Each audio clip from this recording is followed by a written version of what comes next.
soteriologia, que Isso. fala ali a doutrina da salvação, né? Isso.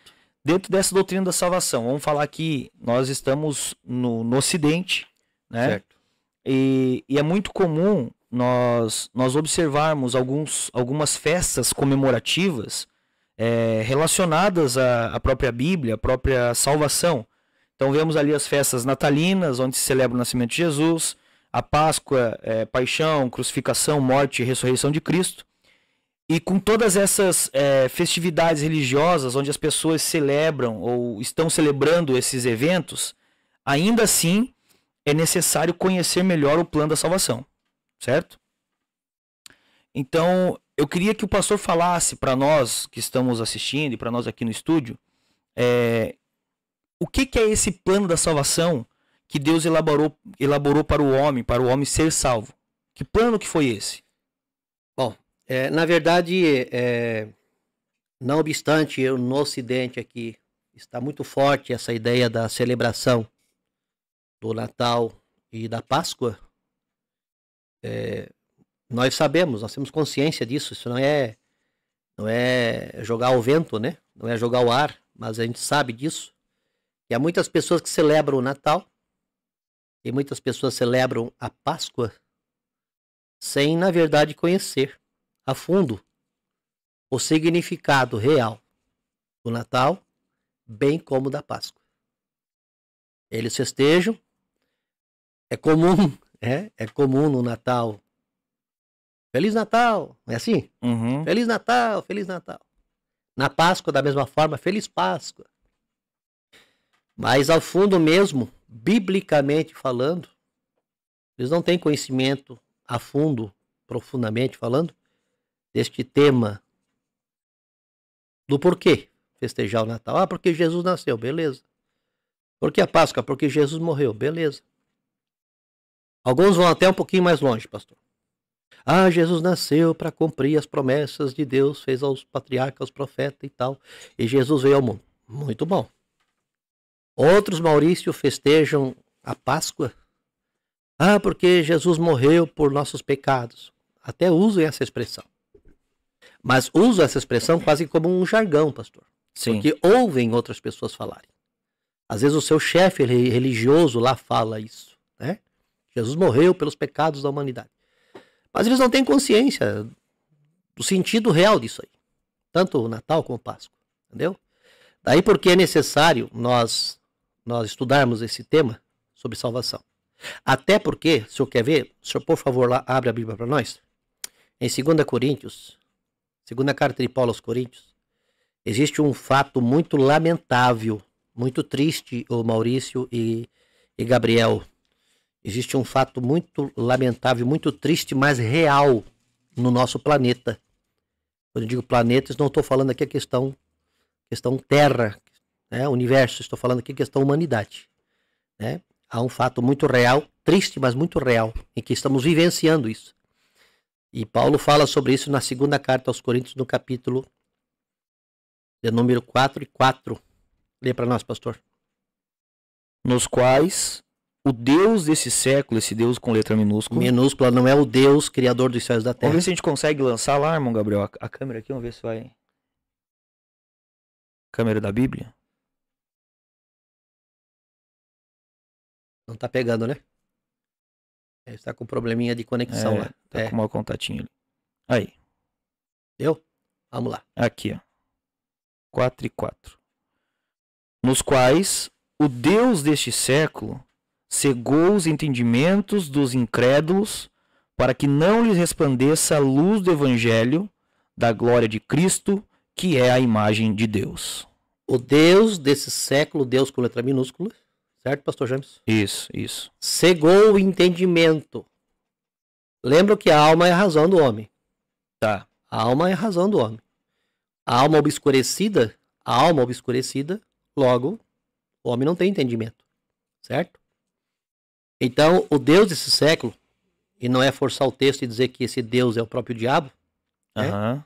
Cegou o entendimento dos incrédulos, e quando usa a palavra incrédulo ali, são as pessoas que, por mais que festejam a Páscoa e celebram o Natal, Mas quando parte para falar sobre a veracidade, a profundidade da salvação, o que é salvação, eles não creem. Tá. Então quem não crê é incrédulo, certo? Certo. Eles ficam pautados no seu contexto religioso, na sua placa denominacional, que é o que nós falamos no podcast passado, que denominação e religião e igreja é diferente uma coisa da outra, né? Aham. Mas misturo tudo. Aí eles ficam pautados no seu contexto religioso denominacional e acabam que não abrem o coração para entenderem, né? Entenderem a palavra de Deus. Aproveitando essa oportunidade, o Deus desse século, o diabo, ele tapa, ele fecha, ele torna escuro, obscuro, o entendimento das pessoas, para que elas não compreendam. Daí a necessidade, pastor. Daí a necessidade de nós falarmos sobre esse tema. Sobre o plano da salvação. O plano da salvação. Não obstante celebrarem no Ocidente aqui o Natal, a Páscoa. Mas muita gente celebra Natal e Páscoa, mas não conhece o que é o plano da salvação. Porque o Deus desse século cegou o entendimento das pessoas, para que elas não conheçam a verdade sobre o Evangelho. Lembrando que o Evangelho é boas novas de salvação. Né? A palavra Evangelho quer dizer boas novas de salvação. E aí, quando se parte para falar sobre as veracidades, as verdades dentro desse Evangelho da salvação, aí as pessoas não creio, não é assim e tal. Justamente por causa do preconceito religioso, que é uma maldição isso, preconceito religioso, certo? Tá. Preconceito denominacional, porque eles pensam que a igreja é uma denominação e não é, né? Já falei isso aqui no podcast passado. Assista o podcast passado. Não é. Inclusive tem um corte com o tema ali no título do podcast passado, tá ali, o tema A salvação depende... A salvação do homem depende dele mesmo, mas esse dali é que estão mudando, estão confundindo religião com denominação e igreja. Tá ali. Tá ali também. Tá, então, você assiste lá, tá lá no TikTok, tá lá no Kawaii.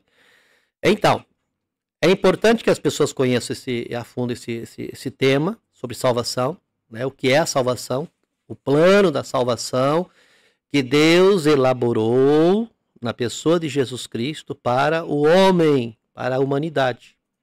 É interessante também, pastor, que às vezes num culto nosso, né? Culto nosso tal, na hora do apelo, né? A gente pergunta para as pessoas: quem quer aceitar a Jesus? Aí algumas pessoas pensam que ou ela levantar a mão, ou ela dizer eu quero aceitar Jesus, algumas pessoas pensam que estão fazendo um favor denominacional, favor para a igreja, entendeu? Outros ficam assim, eu vou pensar se eu quero. Eu vou pensar se eu quero. Se eles soubessem, pastor James, se eles soubessem a seriedade que há nesse plano da salvação, eles não iam nem esperar fazer o apelo, entendeu? Entendi. Eles iam procurar uma igreja que pregue a palavra, que ensine a palavra, que mostre a palavra como ela é, sem dogmas, sem leis humanas, sem doutrinas de demônio, mas a palavra de Deus como ela é. Procuraria uma igreja dessa? Senão, eu quero ouvir o plano da salvação e eu quero fazer parte desse plano da salvação, porque aceitar a Jesus Cristo não é fazer um favor denominacional ou um favor religioso. Aceitar a Jesus Cristo é você dizer diante de Deus, quando você toma essa atitude de você aceitar a Jesus Cristo, você está dizendo diante de Deus, eu quero fazer parte desse plano da salvação. Eu quero abraçar esse plano da salvação. Eu preciso desse plano da salvação. Preciso ser salvo. E aí, porque o Deus desse século cegou o entendimento das pessoas, elas pensam que estão fazendo um favor. Né? Então pensam que, não obstante vir no culto, não obstante sentir o toque de Deus na vida delas, não obstante sentir a manifestação do Espírito Santo na vida delas, até Deus proporciona isso para que a pessoa acorde. Certo. Entendeu? Acorde. Ei, eu sou real, eu sou verdadeiro, eu sou pessoal. Né? Muitas pessoas vêm no nosso culto aqui, algumas saem dizendo, eu nunca senti nada que eu senti aqui nessa noite. Sim. Né? Eu fui muitas vezes na minha denominação, mas eu nunca senti o que eu senti aqui. Então Deus faz isso. Deus promove essa manifestação na vida da pessoa para que ela entenda que Deus é real, que Deus é verdadeiro.